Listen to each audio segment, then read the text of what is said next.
बच्चों आज अपन जो टॉपिक डिस्कस करने वाले हैं वो इम्पोर्टेंट रहेंगे। हालांकि लास्ट वाला लेक्चर जो है वो और ज़्यादा इम्पोर्टेंट था कूलम्ब्स लॉ से रिलेटेड। आज अपन उससे रिलेटेड कुछ और बातें करने वाले हैं, ठीक है। तो बहुत इजी लेक्चर रहेगा, इसको अच्छे से आप समझें। कूलम्ब्स लॉ से रिलेटेड अपन ने जो पिछली बातें की थी उसमें कूलम्ब का फॉर्मूला था और उस पे बेस्ड कुछ न्यूमेरिकल्स थे। आज अपन एक बहुत ही इंपॉर्टेंट टॉपिक पढ़ रहे हैं, कई बार एग्जाम में इसकी डेफिनेशन आ चुकी है, डाइलेक्ट्रिक कांस्टेंट। तो एक बार लिख लें आप इसके बारे में, डाइलेक्ट्रिक कांस्टेंट, ठीक है।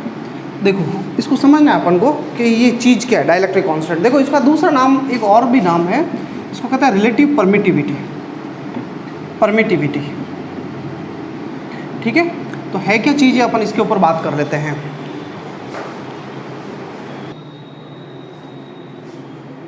कौन है? तो बच्चों देखो, इसको रिलेटिव परमिटिविटी को आपको समझना है, डाइलेक्ट्रिक कांस्टेंट को समझना है क्या है। टॉपिक इंपॉर्टेंट है, एग्जाम में डेफिनेशन कई बार आई हुई है, ठीक है।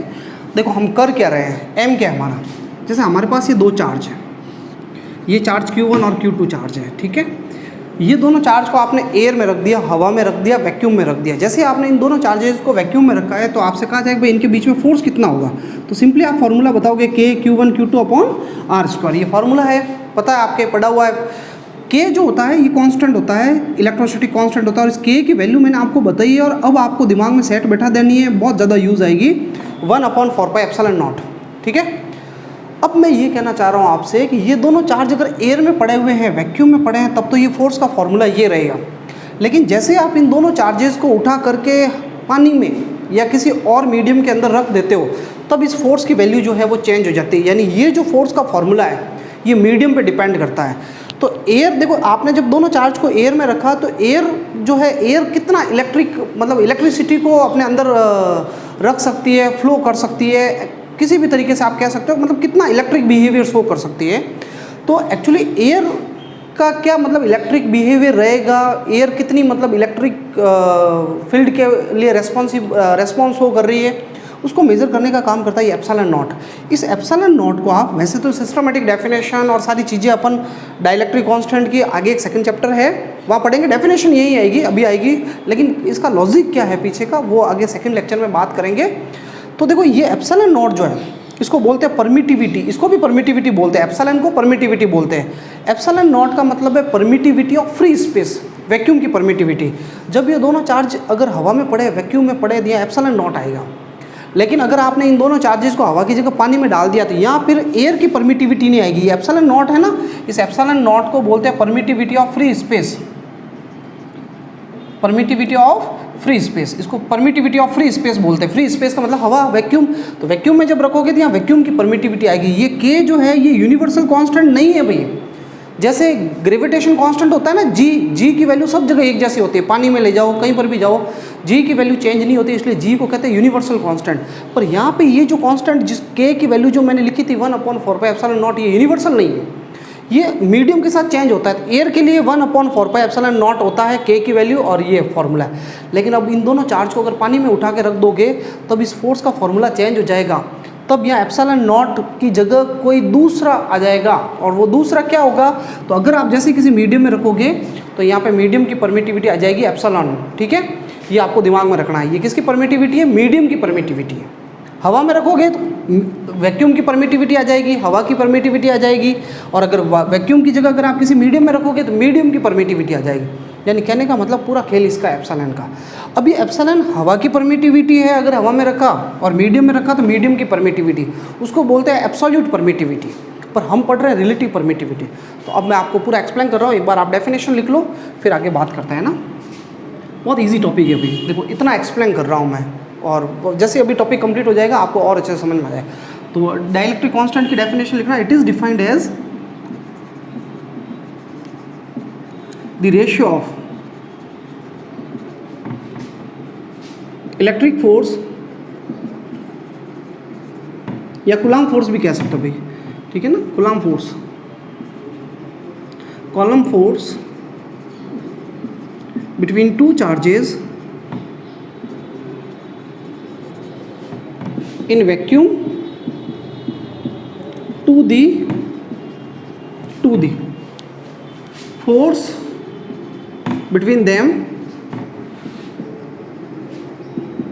इन मीडियम, मीडियम फोर्स कौन सा, कूलम्ब फोर्स की बात हो रही है, ठीक है ना, medium for same separation, for same separation या given separation, for given separation,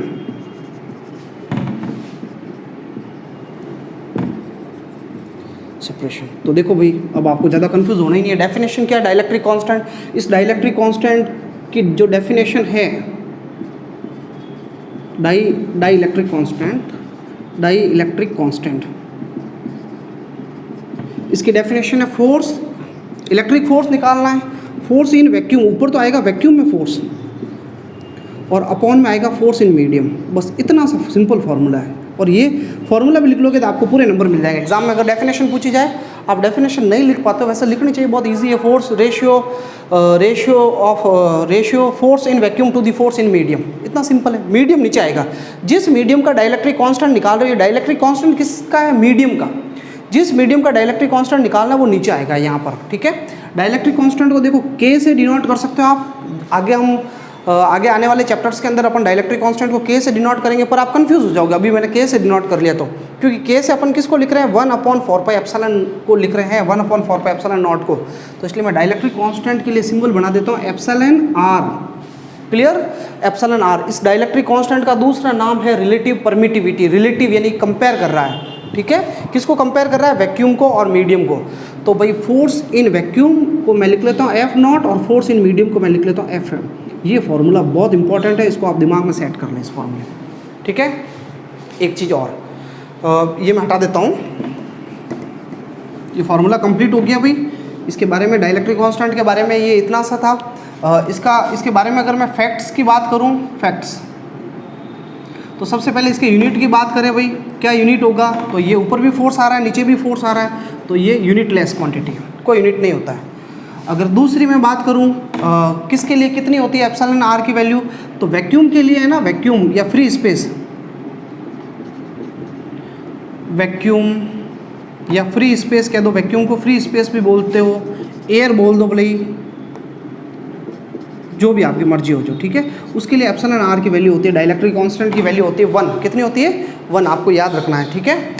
अगर वैक्यूम के अलावा कोई भी मीडियम आ जाए, for other medium, other medium की जगह एक बार मैं मेटल्स लिख लेता हूँ, सारे जितने भी मेटल्स हैं या कंडक्टर्स के लिए एप्सिलॉन आर की वैल्यू भाई इन्फाइनेट होती है, कितनी होती है, इन्फाइनेट। जितने भी कंडक्टर्स है एप्सिलॉन आर की वैल्यू इन्फाइनेट होती है। बाकी दूसरे अदर मटेरियल जो भी है, फॉर अदर इंसुलेटर्स या अदर मटेरियल्स, कंडक्टर्स को छोड़ करके, उनके लिए एप्सिलॉन आर की वैल्यू 1 से लगा करके इन्फाइनेट के बीच में होती है भाई, 1 और इन्फाइनेट के बीच में कुछ भी हो सकती है अदर्स के लिए। तो मेरे ख्याल से, यानी यूँ कह दो आप, तो एप्सिलॉन आर 1 से बड़ा होता है, अदर जितने भी मटेरियल्स हैं उनके लिए एप्सिलॉन आर क्या होगा, ग्रेटर देन 1 होगा। तो ये डाइलेक्ट्रिक कांस्टेंट के बारे में मैंने फैक्ट लिख लिए। जैसे फॉर एग्जांपल अगर वाटर की बात करूँ मैं, वाटर, तो वाटर का डाइलेक्ट्रिक कांस्टेंट जो होता है 80 होता है, कितना होता है 80, ध्यान रखना आपको, ठीक है। ये याद रखना, मेटल्स या कंडक्टर के लिए एप्सिलॉन आर इन्फाइनेट होता है, क्योंकि मेटल तो अपने अंदर से इलेक्ट्रिसिटी को बहुत तेज़ी से पास करते हैं, इसलिए वो तो बहुत ही बेटर कंडक्टिंग बिहेवियर शो करते हैं, इसलिए उनके लिए इन्फाइनेट होता है। सबसे कम किसके लिए होता है, वैक्यूम के लिए, फ्री स्पेस। फ्री स्पेस में इलेक्ट्रिसिटी फ्लो करना थोड़ा मुश्किल है, क्योंकि है ही नहीं फ्री स्पेस, मतलब खाली जगह, तो खाली जगह में फिर कैसे चार्ज फ्लो होगा। तो ये आपको इसके बारे में ये थी, ठीक है ना। अब मैं और कुछ इंपॉर्टेंट पॉइंट्स बता रहा हूँ इसके बारे में, डाइलेक्ट्रिक कांस्टेंट के बारे में। इसको मैं रफ कर देता हूँ, ये साइड वाला जो पार्ट है ना, आप नोट डाउन कर लो इसको मैं रफ कर रहा हूँ, क्लियर। देखो अब मैं एक आपको स्टार लगा के टॉपिक लिखना है, स्टार लगा के 2 टॉपिक है, ठीक है। सबसे पहले अगर आपको पूछ ले कि फोर्स बताओ इन मीडियम, मीडियम में फोर्स कितना है बताओ आपको, तो अगर आपसे कहते हैं फोर्स मीडियम में निकालना, फोर्स इन मीडियम, तो आप क्या करोगे। तो ये जो फॉर्मूला है, मैं फोर्स इन मीडियम को ऊपर भेज देता हूँ, डाइलेक्ट्रिक कांस्टेंट को नीचे भेज देता हूँ।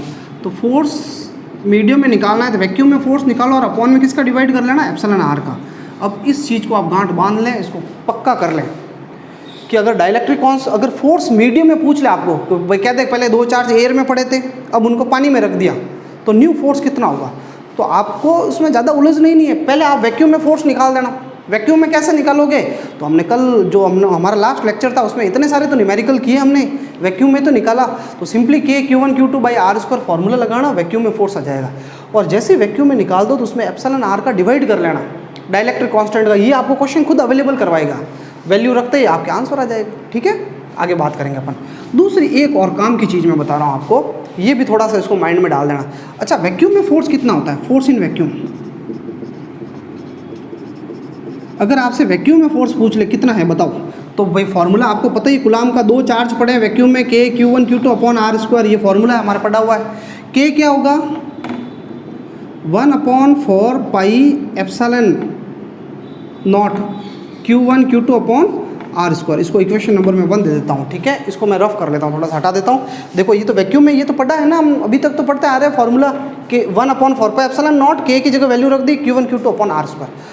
अब उन दोनों चार्ज को उठा के मैं किसी मीडियम में रख देता हूँ, तब फोर्स का फॉर्मूला क्या होगा? ये ऐसे ही फॉर्मूला लगा रहा हूँ।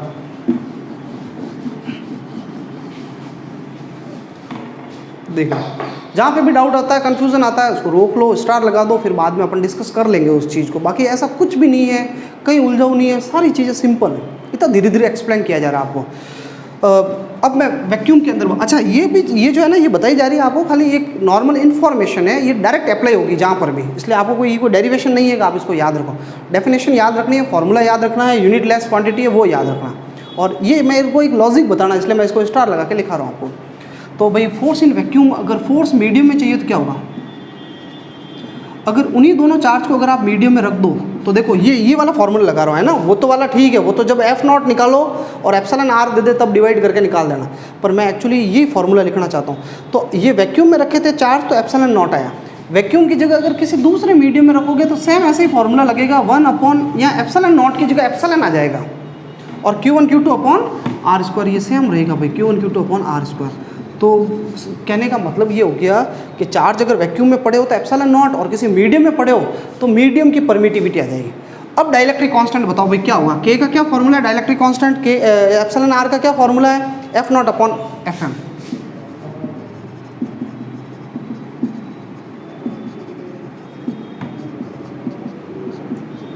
F0 upon Fm। देखो मैं लगा रहा हूँ भाई, ध्यान देना। F0 की वैल्यू कितनी बताओ? F0 की वैल्यू ये पड़ी, F0 की वैल्यू ये पड़ी, 1, बस नोट्स में साथ साथ नोट करते रहना। 1/4 pi epsilon naught Q1 Q2 upon R square, और अपॉन Fm की वैल्यू क्या है? 1/4 pi epsilon Q1 Q2 upon R square. बस आ गया अपना, Q1 Q2 कट गया, आर स्क्वायर से आर स्क्वायर कट गया, 1/4 पाई से 1/4 पाई कट गया। ये एप्सिलॉन है, एप्सिलॉन ये नीचे पड़ा है, सबसे नीचे तो ऊपर चला जाएगा, तो एप्सिलॉन आर क्या आ गया? एप्सिलॉन अपॉन एप्सिलॉन नॉट, ये रह गया, वो सबसे ऊपर चला गया। अब मैं कहूँगा आपको एप्सिलॉन क्या आएगा मुझे बताओ, तो ये एप्सिलॉन आएगा, इसको उधर भेज दो, epsilon naught into epsilon R. अब ये चीज़ मैंने क्यों निकलवाई आपको, क्या लॉजिक है इसको करवाने का, क्या लॉजिक रहा, तो उसी के ऊपर अपन बात करने वाले हैं। देखो आपको मैंने ये फोर्स करवाया in medium, 1/4 pi epsilon Q1 Q2 upon R square. मैं इस एप्सिलॉन की जगह क्या लिख सकता हूँ? Epsilon naught into epsilon R लिख सकते हैं ना, तो रखो इसको। नाउ फ्रॉम 2 1/4 पाई एप्सिलॉन की जगह हम क्या रखने वाले हैं भाई? ये मीडियम की परमिटिविटी है, उसकी जगह अपन क्या लिख रहे हैं? Epsilon naught into epsilon R, और Q1 Q2 upon R square पड़ा है। अब ये हो गया मेरे कंप्लीट। अब मैं क्या समझाना चाह रहा था मैं वो बता देता हूँ आपको। देखो अब आप एक सिंपल सी बात अपने दिमाग में बांध दे, उसको फिक्स कर लें। जब भी कोई चीज़, जैसे वैक्यूम में मुझे फोर्स निकालना था 2 चार्ज के बीच में, वैक्यूम में पड़े हैं 2 चार्ज, तो आपने क्या लिखा? Formula 1/4 pi epsilon naught Q1 Q2 upon R square, ये लिखा, यही तो लिखा 1/4 pi epsilon naught Q1 Q2 upon R square. ये वैक्यूम में, वैक्यूम की जगह अगर कोई चीज़ जैसे ही चार्ज को मीडियम में रख दिया तो आपको कुछ नहीं करना है, जहाँ पर भी एप्सिलॉन नॉट आ रहा है, जहाँ एप्सिलॉन नॉट वैक्यूम है, वैक्यूम के लिए एप्सिलॉन नॉट आ रहा है, तो उसी को अगर मीडियम में कन्वर्ट करना है तो एप्सिलॉन नॉट जहाँ दिखे एप्सिलॉन नॉट, उसको किससे मल्टीप्लाई कर देना है? एप्सिलॉन आर से मल्टीप्लाई कर देना, तो वो फॉर्मूला ऑटोमेटिकली कन्वर्ट हो जाएगा किसमें? मीडियम। और आप समझ रहे हो मैं क्या समझाना चाह रहा हूँ? कोई चीज़ अगर कोई भी फॉर्मूला आपके पास है और वो वैक्यूम का है, उसको मीडियम में बदलना है आपको, तो आपको क्या करना है? जहाँ एप्सिलॉन नॉट दिखे वहाँ एप्सिलॉन आर मल्टीप्लाई कर दो। अगर एप्सिलॉन नॉट नीचे बैठा है तो नीचे एप्सिलॉन आर से मल्टीप्लाई कर दो, ऊपर बैठा है तो ऊपर मल्टीप्लाई कर दो। जैसे आगे आप पढ़ोगे, आगे आप एक फार्मूला पढ़ोगे पोटेंशियल का फार्मूला, तो वो फार्मूला होगा 1/4 pi epsilon Q upon R. ये वैक्यूम में फार्मूला है। आपको कहते हैं कि मीडियम में निकालो, तो जहाँ एप्सिलॉन नॉट दिखे उसकी जगह क्या लिख लेना? Epsilon R. मान लो आप कैपेसिटेंस का फॉर्मूला पढ़ोगे 4 pi epsilon naught capital R, तो आपको कहेगा भाई ये कैपेसिटेंस जो है मीडियम में निकालो, तो एप्सिलॉन नॉट ऊपर दिख रहा है तो ऊपर एप्सिलॉन नॉट के मल्टीप्लाई में क्या लिख रहा है एप्सिलॉन आर, नीचे दिखे एप्सिलॉन नॉट तो नीचे एप्सिलॉन आर से मल्टीप्लाई कर दो। यानी इतनी सिंपल सी बात है यार कि कोई भी फॉर्मूला, अगर आप ये इलेक्ट्रिक का कोई भी फॉर्मूला, इस चैप्टर का आगे वाले चैप्टर्स में कोई भी फॉर्मूला आप देखते हो जहाँ एप्सिलॉन नॉट आ रहा है और वो वैक्यूम में है, उसी को मीडियम में कन्वर्ट करना है, तो जहाँ एप्सिलॉन नॉट दिखता है उसको किससे मल्टीप्लाई कर देना एप्सिलॉन आर। तो ये पूरा इतना बड़ा स्टार लगा के मैंने ये लिखा है ना, ये पॉइंट इसमें उलझना नहीं है। इस पूरे स्टार के बाद लास्ट एक आप समरी लिख लेना, to convert any formula in medium multiply epsilon naught with epsilon R. बस ये इतना सा पॉइंट अटैच कर दो, बाकी कोई कन्फ्यूजन ही नहीं है हमें, ठीक है। आगे अपन ऐसे बहुत सारे पढ़ेंगे, मैं बार बार बताऊंगा, मैं बार बार बोलूंगा कि भाई ये वैक्यूम में है, इस पे मीडियम का क्या फ़र्क पड़ेगा। तो अगर अपॉन में एप्सिलॉन नॉट है तो अपॉन में एप्सिलॉन आर आ जाएगा, तो यानी मीडियम में वो चीज़ अपॉन में एप्सिलॉन आर आ रहा है तो डिक्रीज हो जाएगी। ये एग्जाम में क्वेश्चन आते हैं एक एक नंबर के, कि ये चीज़ उठा करके मीडियम में रख दी, ये फोर्स पे क्या इफेक्ट पड़ेगा, पोटेंशियल पे क्या इफेक्ट पड़ेगा, कैपेसिटेंस पे, तो आंसर खाली इंक्रीज और डिक्रीज में देने हैं। तो हमें हमारा कॉमन सेंस यूज़ करना है और वो कॉमन सेंस यहीं से निकल रहा है। जैसे कैपेसिटेंस है भाई, ये फॉर्मूला है, आपको कहाँ से आया वो बात की बात है, ये उठा करके मैंने मीडियम में रख दिया, क्या फ़र्क पड़ा कैपेसिटेंस में, तो इसमें ऊपर आ रहा है एप्सिलॉन आर तो इंक्रीज होगी। एक फ्लक्स का फॉर्मूला पढ़ेंगे अपन, Q upon epsilon naught, flux को मीडियम में क्या फ़र्क पड़ेगा, तो नीचे आ रहा है एप्सिलॉन नॉट, तो नीचे तो मीडियम में एप्सिलॉन आर नीचे आएगा, और नीचे आने का मतलब डिक्रीज होगा। तो ये भाई मैं फाइनली इस टॉपिक का कंक्लूजन था। तो एक बार मैं वापस आपको समरी बता देता हूँ इस टॉपिक की, फिर अपन इस पर कुछ छोटे छोटे क्वेश्चंस करते हैं, ठीक है। तो समरी क्या है, देखो इसका एक क्विक रिव्यू बता देता हूँ मैं आपको इस टॉपिक का, कि हमने क्या पढ़ा है, डाइलेक्ट्रिक कांस्टेंट। डाइलेक्ट्रिक कांस्टेंट का क्या फॉर्मूला है, force in vacuum upon force in medium. यहाँ स्टूडेंट कंफ्यूज हो जाते हैं, पहले मीडियम लिख लेते हैं ऊपर, नीचे वैक्यूम लिख लेते हैं, नहीं, फोर्स इन वैक्यूम ऊपर आएगा, फोर्स इन मीडियम नीचे आएगा। पहली बात, अगर आपको मीडियम में फोर्स निकालना है तो इसको ऊपर भेज दो, इसको नीचे भेज दो। मीडियम में फोर्स चाहिए तो एफ नॉट के अपॉन में एप्सिलॉन आर आया, यानी फोर्स अपॉन में एप्सिलॉन आर आ रहा है, यानी हमेशा फोर्स तो डिक्रीज ही होगा। तीसरी चीज़ इसके बारे में क्या फैक्ट था भाई, डाइलेक्ट्रिक कांस्टेंट के बारे में, यूनिटलेस है, यूनिटलेस एंड डायमेंशनलेस। बस ये तो याद रखना आपको, बाकी कुछ है ही नहीं यार, ठीक है। आप देखना लास्ट ईयर के पेपर्स देखना, बहुत सारे आपको एग्जाम में इसके क्वेश्चंस आए हुए मिलेंगे आपको, और ये मेरे ख्याल से आपके ये क्लियर हो गया है ना। अब अपन इस पर कुछ न्यूमेरिकल्स कर रहे हैं, छोटे छोटे न्यूमेरिकल्स कर रहे हैं, फिर अगला टॉपिक डिस्कस करते हैं। एक क्वेश्चन लिखना आपको, बिल्कुल ईजी है, फॉर्मूला प्रैक्टिस क्वेश्चन है। 2 charges plus 9 microcoulomb and plus 4 microcoulomb are placed 2 centimetre apart in vacuum. कहाँ पड़े दोनों, वैक्यूम में। Find force between them when placed in. सबसे पहले एक वाटर में रख दिया इनको, और वाटर का डाइलेक्ट्रिक कांस्टेंट आपको क्वेश्चन दे रहा है 80, क्लियर। एंड दूसरा second number be in metal, placed in metal.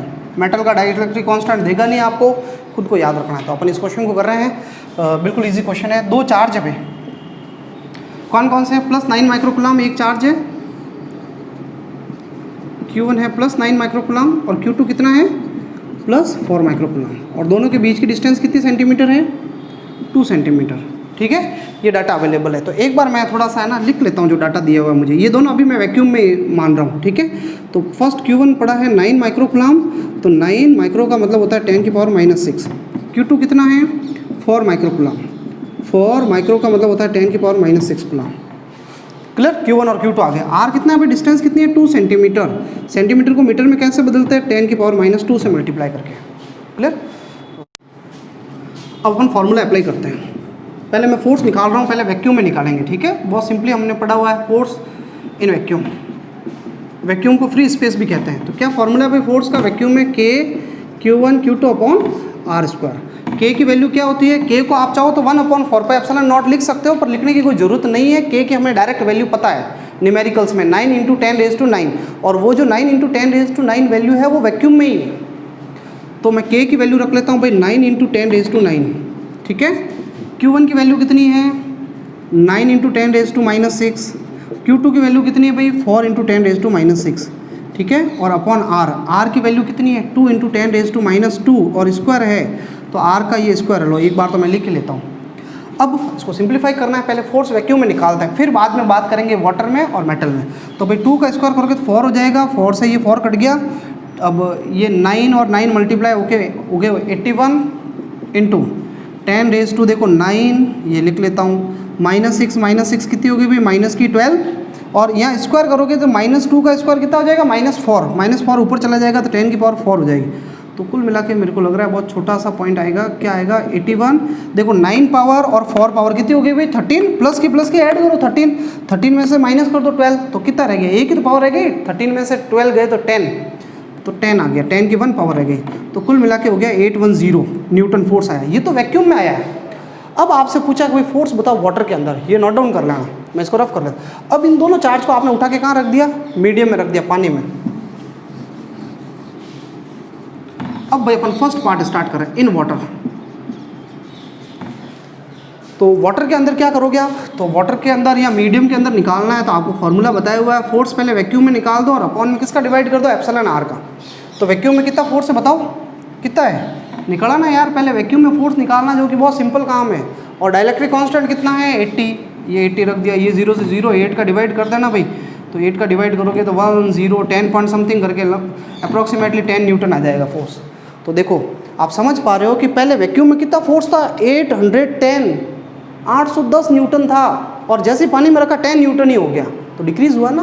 तो ये बात आप ये याद रखो, एक नंबर का क्वेश्चन आ भी सकता है कि भाई वैक्यूम अगर मीडियम में 2 चार्ज को रख दे तो फोर्स पे क्या फ़र्क पड़ेगा, फोर्स डिक्रीज होता है। तो अपन को ये चीज़ अटैच कर लेनी चाहिए कि force decreases in medium, charge के बीच में फोर्स जो है ना वो मीडियम में क्या होता है, डिक्रीज होता है। बस ये हो गया क्लियर। अब बी पार्ट कर लेते हैं, मेटल्स में बात कर लेते हैं भाई, मेटल में कितना फोर्स लगेगा, पार्ट नंबर बी, इन मेटल्स। तो मेटल्स में निकालना है तो वापस वही फार्मूला, वैक्यूम में फोर्स अपॉन एप्सिलॉन आर। तो वैक्यूम में तो फोर्स 810 निकाला था। अब मेटल्स के लिए डाइलेक्ट्रिक कांस्टेंट कितना होता है, तो ये आपको अभी जब डाइलेक्ट्रिक कांस्टेंट पढ़ाया गया तब बता दिया गया है, इसको याद रखें। मेटल के लिए डाइलेक्ट्रिक कांस्टेंट होता है इन्फिनिट, और जैसे इन्फिनिट का आप डिवाइड करोगे तो आंसर हो जाएगा 0। इन्फिनिट का डिवाइड करते क्या हो गया 0 न्यूटन। तो देख लो 2 चार्ज को जैसे ही मेटल के अंदर रख दोगे तो फोर्स की वैल्यू क्या हो जाएगी 0। मेटल के अंदर फोर्स 0 होता है, क्लियर। अब इस बात को भी आप कहीं लिख लो भी, फोर्स बिटवीन चार्जेस, ये कॉन्सेप्ट है, ये ऐसे ऐसे कॉन्सेप्ट बनेंगे एक एक नंबर के क्वेश्चंस। फोर्स बिटवीन चार्जेस इन मेटल और कंडक्टर विल बी ऑलवेज 0। क्या होगा 0, ये भी हमें याद रखना, क्लियर। अब अपन जो इलेक्ट्रिक फोर्स पढ़ा है इससे रिलेटेड कुछ इंपॉर्टेंट बातें कर लेते हैं, इसकी सिमिलरिटीज़ डिससिमिलरिटीज़, फिर और भी हमारे पास क्वेश्चंस बहुत सारे हैं, ठीक है, जो आपको धीरे धीरे अवेलेबल करवाए जाएंगे। अब एक थ्योरेटिकल पॉइंट है भाई, जो अपन ने कूलम्ब्स फोर्स पढ़ लिया है, इलेक्ट्रिक फोर्स पढ़ लिया है, तो एक बार पहले इसकी लिमिटेशंस पढ़ लेते हैं, फिर अपन उसके बाद इसको ग्रेविटेशन के साथ कंपेयर करते हैं।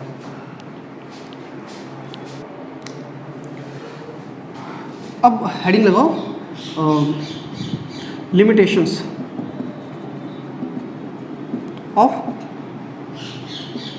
कॉलम्स लॉ या कॉलम फोर्स।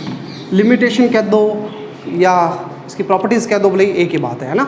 सबसे पहला ये ध्यान रखना, ये पॉइंट चार्ज के लिए लगता है। पॉइंट मतलब बहुत छोटा, एक ही जगह पड़ा है, बहुत छोटे से रीजन के अंदर चार्ज एक्सटेंडेड है, उसको पॉइंट चार्ज कहते हैं। आगे एक चार्ज डिस्ट्रीब्यूशन भी आएगा। तो एक तो ये चार्ज रेस्ट में होना चाहिए भाई, आपको पता ही चैप्टर इलेक्ट्रोस्टैटिक्स है, तो चार्ज रेस्ट में होना चाहिए और पॉइंट चार्ज होना चाहिए। तो this law is applicable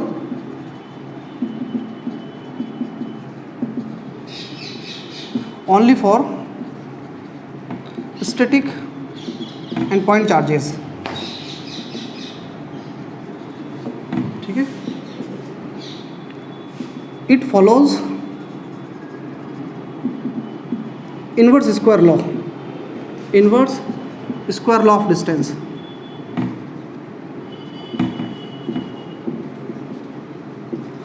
inverse square law का मतलब ये हो गया, जिस भी फॉर्मूले के अपॉन में आर स्क्वायर आता है उसको कहते हैं इन्वर्स स्क्वायर लॉ। और आपको पता है कूलम्ब फोर्स के फॉर्मूले में भी अपॉन में आर स्क्वायर आता है, तो ये 1/r² को फॉलो करता है, इसलिए अपन कहते हैं ये इन्वर्स स्क्वायर लॉ को फॉलो करता है।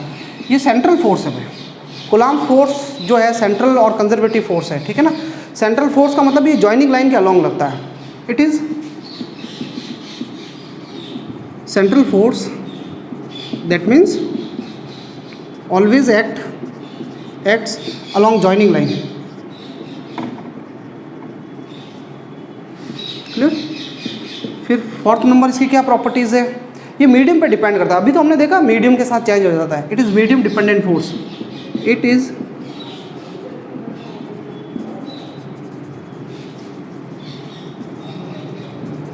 मीडियम पे डिपेंड करता है ये, ठीक है। ये लॉन्ग रेंज फोर्स है।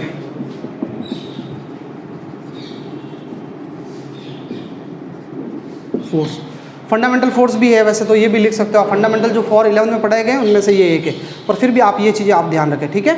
तो ये लिमिटेशंस लिख लो आप इसकी, कूलम्ब लॉ की। इसमें से फर्स्ट लिमिटेशन, सेकंड लिमिटेशन भाई बहुत इंपॉर्टेंट है। एग्जाम में अगर ओनली फॉर 2 लिमिटेशंस पूछी जाए तो आप ट्राई करें कि फर्स्ट और सेकंड ही लिखे इसको, ठीक है। अब अपन इसको ग्रेविटेशन के साथ कंपेयर कर लेते हैं। ग्रेविटेशन ज़्यादा स्ट्रॉन्गर है या इलेक्ट्रिक स्ट्रॉन्गर है, इसके बारे में अपन बात कर लेते हैं। अब देखो आपको ये पूछा जाए ग्रेविटेशनल फोर्स ज़्यादा स्ट्रॉन्गर है या इलेक्ट्रिक फोर्स है, आप खुद इमेजिन करो। तो देखो आपको पता होगा स्टार्टिंग में जब लेक्चर स्टार्ट होता है तब आपको बताया था कि एक पेपर का छोटा सा टुकड़ा लो आप, इसको फाड़ दो और स्केल को रब करो आप। स्केल को रब करने के बाद उस पेपर के पीस के पास लाओ, तो पेपर का पीस क्या होगा, सीधा चिपक जाएगा। तो पेपर का पीस चिपक गया स्केल के जाकर के। क्यों चिपका, क्योंकि स्केल, तो आपने देखा होगा कि जो पेपर का पीस है वो सीधा स्केल के जाके चिपक जाता है। भाई आप सोचो क्यों चिपका स्केल के जाके, क्योंकि स्केल को जब रब किया तो इस पर चार्ज आ गया और चार्ज की वजह से वो इससे अट्रैक्ट हुआ और जाके चिपक गया, यानी इलेक्ट्रिक फोर्स की वजह से वो जाके वो पेपर चिपक गया। अब उस पेपर के टुकड़े को नीचे से अर्थ खींच रही है, नीचे से इतनी बड़ी अर्थ ग्रेविटेशनल फोर्स से खींच रही है, जबकि इतनी सी छोटी सी स्केल ने इलेक्ट्रिक फोर्स लगा के इसको उठा दिया पेपर को। यानी नीचे से इतनी बड़ी अर्थ ग्रेविटेशन लगा रही है, फिर भी इतनी सी छोटी सी स्केल ने उसको उठा दिया। तो आप सोच सकते हो कि इलेक्ट्रिक कितना स्ट्रांग है। और अगर ये स्केल, अगर इसको मैं चार्ज करके अर्थ जितनी बड़ी कर दूँ तो क्या होगा, पूरी अर्थ को उठा देगा। तो ग्रेविटेशन से बहुत ज़्यादा स्ट्रांग होता है ना। तो अपन इन दोनों के बीच में कुछ सिमिलरिटीज़ लिखेंगे, कुछ डिससिमिलरिटीज़ लिखेंगे। क्लियर। तो पहले अपन एक बात कर लेते हैं, सिमिलरिटीज़। कंपेयर कर रहे हैं अपन, कंपेरिजन बिटवीन इलेक्ट्रिक या इलेक्ट्रोस्टैटिक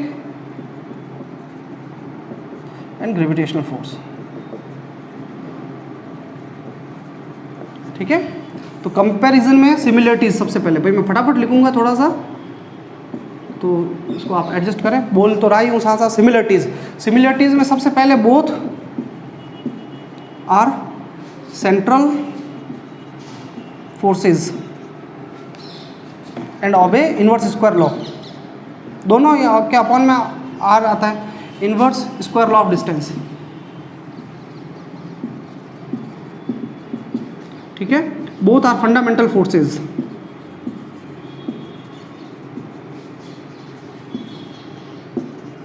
बोथ आर कंजर्वेटिव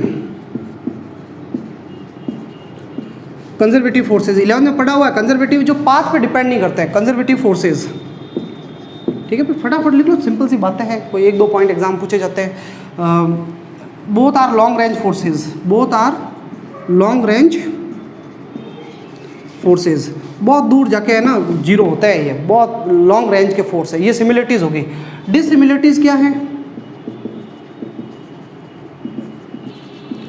दोनों में डिससिमिलरिटीज़ क्या है। तो भाई सबसे पहली डिससिमिलरिटी तो ये है कि इलेक्ट्रिक तो अट्रैक्शन भी होता है, रिपल्शन भी होता है इलेक्ट्रिक फोर्स में, लेकिन ग्रेविटेशनल में तो हमेशा अट्रैक्शन होता है। तो electrostatic force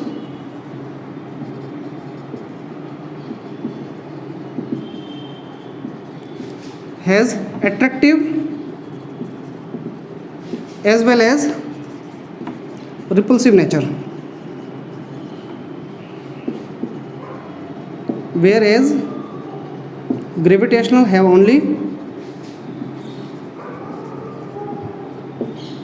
only attractive nature, ठीक है। ये पॉइंट, ग्रेविटेशनल जो है वो मीडियम पे डिपेंड नहीं करता और इलेक्ट्रिक करता है। तो आप लिख लें second number point, the gravitational force does not depend upon medium whereas the electric force depends on the medium. ये 2 डिससिमिलरिटीज़ है। इसके अलावा तीसरी डिससिमिलरिटीज़ क्या होगी, तो electric force act between the charges and whereas the gravitational force act between the masses, ये mass के लिए लगता है, ठीक है। और लास्ट फोर्थ नंबर पॉइंट, भाई वीडियो थोड़ा सा रिवाइंड करके वापस सुन लेना आप। लास्ट फोर्थ नंबर पॉइंट है electric force is more stronger, much stronger than gravitational force, बहुत ज़्यादा स्ट्रॉन्गर होता है भाई। इलेक्ट्रिक फोर्स इज मच या more stronger than gravitational force.